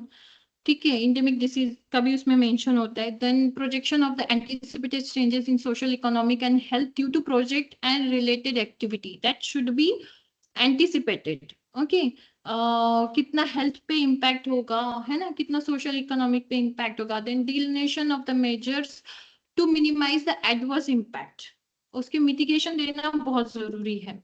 उसे mitigation को बहुत ज्यादा ग्लोरीफाई करने के लिए डिलिनेशन वर्ड यूज किया गया है। Okay, assessment of the impact on significant histological, cultural and archaeological site place in the area. जैसे कि मैंने बताया था, ताजमहल पे काफी ज्यादा एयर पोल्यूशन वजह से इम्पैक्ट हुआ था, है ना। तो हिस्टोरिकल डैमेज नहीं होना चाहिए। उसके पास में एक इंडस्ट्री थी जो CO2 और सॉक्सनॉक्स प्रोड्यूस कर रही थी, जिसकी वजह से हाइड्रोजन सल्फाइड और नाइट्रोजन ऑक्साइड के रेन प्रेसिपिटेट कर रहे थे, तो ताजमहल का कलर पीला पड़ने लगा था। एक तो मार्बल वैसे ही परकोलेटेड होता है ना, वो बहुत ज्यादा, उसमें बहुत ज्यादा चीजें परकोलेट हो जाती है, इन्फिल्ट्रेट हो जाती है, तो उसका कलर ही चेंज हो रहा था। तो ये हिस्टोरिकल डैमेज नहीं होना चाहिए, ये भी सोशल इकोनॉमिकल पॉइंट है, right. Assessment of the economic benefit arising out of the project, that should be assessed. Then assessment of the rehabilitation requirement with special emphasis on a scheduled areas। कई सारे areas ऐसे होते हैं ना कि जो आपके पूरे की पूरे क्या कहते हैं आप, तहस नहस हो जाते हैं। जैसे कि कई सारे अभी नेशनल एक्सप्रेस वे बन रहा था, है ना, तो कई सारे गांव आपको उठाकर वहां पे रोड कंस्ट्रक्ट करना ही था, मतलब वो गांव के ऊपर से रोड जा रहा था। अब लोगों को तो मान नहीं सकते, तो कंप्लीट रिहेबिलिटेशन हुआ था उस पूरे गांव का, है ना। तो इस तरीके से आपको पहले ही EI में ये प्रेडिक्ट करना है कि ये गांव तो जाएगा ही जाएगा, वो पर्टिकुलर एरिया इतना 2000 स्क्वायर मीटर का जो एरिया है वो पूरा रिहेबिलिट करेंगे पर्टिकुलर जगह पे। तो इस तरीके से प्रोविजन दी जानी चाहिए उनको। पानी, गांव में अगर पानी है तो पानी दो, सड़क है तो सड़क दो, बहुत सारी चीजें होती है। ओके, मुआवजा देना पड़ता है घरों के लिए। Now the risk assessment. Hazard identification, taking resource to the hazard, indicate inventory analysis, dam breaking probability, natural hazard probability, सबका identification होना चाहिए। Maximum credible accident analysis to identify the potential hazard scenario। जैसे कि मैंने बताया, textile industry में सबसे ज्यादा टेंशन, सबसे ज्यादा अगर कोई हजार्ड होने का सिनारियो, हजार्ड सिनारियो होगा तो वो फायर कैचिंग का होगा।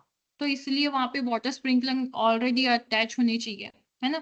Consequences analysis of the failure and the accident resulting in a fire, explosion, hazardous release and a dam break, etc. Hazard and operability studies, assessment of the risks on the basis of above evaluation, preparation of an on-site and off-site disaster management plan। Yes, कई सारी industries ऐसी होती है ना जहाँ, जैसे textile industry का मैंने एग्जांपल लिया, वहां पे फायर लगना ही लगना है। कई सारी इंडस्ट्री ऐसी होती है जहाँ पे गैसेस बहुत ज्यादा इमिट हो सकती है, हार्मफुल हजार्डस गैसेस इवॉल्व हो सकती है, तो उसको उसका डिजास्टर मैनेजमेंट प्लान होना चाहिए, है ना। जैसे कि कोरोना वायरस, जो वो इंडस्ट्री थी जेनेटिकली इम्प्रूव करने के लिए DNA को, जो वो इंडस्ट्री थी, उसके वजह से कोरोना वायरस रिलीज हो गया। क्यों हुआ होगा? क्योंकि डिजास्टर मैनेजमेंट प्लान नहीं होगा कि वायरस लीक भी हो जाए तो हम उसे कैसे आइसोलेट करें कंप्लीट इंडस्ट्री को, है ना। अगर वही उसी समय आइसोलेशन हो जाता तो शायद वो फैलता ही नहीं, पता ही नहीं चलता कि ऐसा नाम का कोई वायरस भी था, है ना। So these are the things. Okay, तो डिजास्टर मैनेजमेंट प्लान होना चाहिए। Environmental management plan, delineation mitigation measures including prevention and control of the each and environmental component and rehabilitation and resettlement plant, the delineation of monitoring scheme for the compliance of the condition, delineation of the implementation plan including scheduling and resource allocations। Okay, now environment EI benefit and flaws, क्या क्या advantages है और क्या क्या flaws है। Benefit देखो तो provide systematic method of the impact assessment, estimate the cost benefit trade off alternative action, then facilitate the public participation, provides an effective mechanism for coordination, environmental integration, negotiation and feedback, top level decision making हो सकती है AI अगर आप बनाते हो तो, ठीक है। achieve the balance between the impact of the development and environmental concern। Flaws अगर देखो तो क्या क्या हो गए, टाइम कंज्यूमिंग, ऐसा नहीं है कि आज आपका मन किया कि चलो टेक्सटाइल इंडस्ट्री बनाते हो और कल बन गई। बहुत टाइम लगता है ये को बनाने में, कम 2-3 साल लग जाते हैं कई बार ये बनाने में, है ना। कॉस्टली, बहुत ज्यादा सर्वे होते हैं, पब्लिक का पार्टिसिपेशन होते हैं, गवर्नमेंट का कॉस्ट बहुत लगती है ना। About the table, under the table बहुत ज्यादा लगती है, सबसे बड़ी बात तो, ठीक है। Then little public participation in actual implementation. Public का पार्टिसिपेशन देखिए, मेरा पैसा है, मैं बना रहा हूँ, गवर्नमेंट मुझे सपोर्ट कर रही है, और पब्लिक अगर बीच में आ जाए ना तो फिर बहुत ज्यादा स्टेक होल्डर्स ना अनकंट्रोल हो जाते हैं। तो वो एक फ्लॉ जरूर है, पर वो जरूरी भी तो है ना। Unavailability of the reliable data mostly in developing countries, हाँ ये बहुत है। जिस तरीके से ईआई बना जाता है, ईआई कैसे बना जाता है, किसी को और इंडस्ट्री हमारी सेम टू सेम बनी हुई है, उसी से ईआई ले लेते हैं और उसी के हिसाब से ईआई बना देते हैं, पर रिलेटेबल डेटा बहुत कम होता है ना डेवलपिंग कंट्रीज में। To focus on scientific analysis sometimes. EI expert अगर देखो तो बहुत ही ज्यादा साइंटिफिक एनालिसिस, बहुत ही ज्यादा रॉ मटेरियल, बहुत ही साइंटिफिकली होना चाहिए, तो उसमें फिर वो बहुत इकोनॉमिक कॉस्ट लग जाती है ना। तो डिसीजन मेकिंग जब करते हैं ईआई जो बनाता है उसको बायस नहीं रहना चाहिए, अनबायस रहना चाहिए, okay. Compliance monitoring after EI seldom carry out, yes. Monitoring तो हो जाती है पर उसका कंप्लायंस होता है या नहीं होता है ये बहुत मुश्किल है, उसके लिए कहीं पर भी रूल नहीं होता है ईआई में। यही सबसे बड़ा फ्लॉ है, यही सबसे बड़ा लूप होल है, okay. So these are the things related to the EIA. Tomorrow we'll see the LCA, life cycle assessment. Any difficulty up till now? कोई डिफिकल्टी है? No Is ma'am. there anything? हाँ, और अब जितने भी लोग हैं मैं सबको एक एक टास्क देने वाली हूँ, ठीक है। आप जो भी इंडस्ट्रीज में है, ठीक है, वहां पे आपने अब तक जो भी ईआई देखा है, जो भी पढ़ा है, क्या क्या मिटिगेशन देखे हैं आपने, क्या क्या मॉनिटरिंग देखी। जैसे वाटर का बताया एक ने कि हाँ ड्रिंकिंग वाटर क्वालिटी टेस्ट होती है, ड्रिंकिंग वाटर टैंक जो है उसे क्लीन किया जा रहा है या नहीं क्लीन किया जा रहा है ना, ये तो एक पैरामीटर हो गया। और क्या क्या parameter, number of parameters observe in your industry, अगर आपने ये ढूंढ के निकाले खुद से without taking help of the others. Last option लेना किसी और की हेल्प लेने के लिए, जो एनवायरमेंट का बंदा आपकी इंडस्ट्री में होगा उसका लास्ट हेल्प लेना, ठीक है। बट अगर आपने ये अपने खुद से ढूंढ के निकालिए तो you will be recognise as you know EIA person, okay. तो आप ये पक्के से कल तक सोच के बताना मुझे, ठीक है। इंडस्ट्री में जाने की जरूरत नहीं है, जितना भी अब तक आपने देखा है एज पर योर एक्सपीरियंस आप मुझे कल तक बताना, okay. Any difficulty in this? ये एक एक्टिविटी करके देखते हैं क्या होता है, क्या हासिल होता है ना। अब तक इतना सब कुछ पढ़ा है, कुछ तो आया होगा आपके मतलब नॉलेज में, है ना। तो देखते हैं। Any difficulty in this activity? No ma'am. Sure. Yes, Hemant and Patel, any difficulty to you? Okay, let it be. तो इस तरीके Hello, से madam. Okay, no problem. Definitely you will collect the data, okay. Means आपको बस orally भी बता सकते हो आप, ऐसा नहीं है कि कुछ आपको वो करना है, बस ओरली बता दीजिएगा। कल कल जैसी क्लास शुरू होगी हम सबसे पहले इसी पे डिस्कस करेंगे, ठीक है। और भी अपने जो भी पीपल होंगे उनको, जो भी आसपास हमारे ग्रुप में जितने भी स्टूडेंट्स हैं उनको भी आप कह सकते हैं। तो एक दो एक्टिविटी अगर हम लोग ऐसे करते रहेंगे तो लास्ट तक टचअप रहेंगे हम लोग, और फिर होपफुली आपकी एग्जाम भी बहुत जल्दी आने वाली है ना। ठीक है, तो here we're going to end today's class and we'll start with next topic tomorrow. Tomorrow will be the LCA, life cycle assessment. ठीक है? Okay, till then, see you. Thank you, ma'am. Okay, madam. Thank you. Bye. Thank you, ma'am.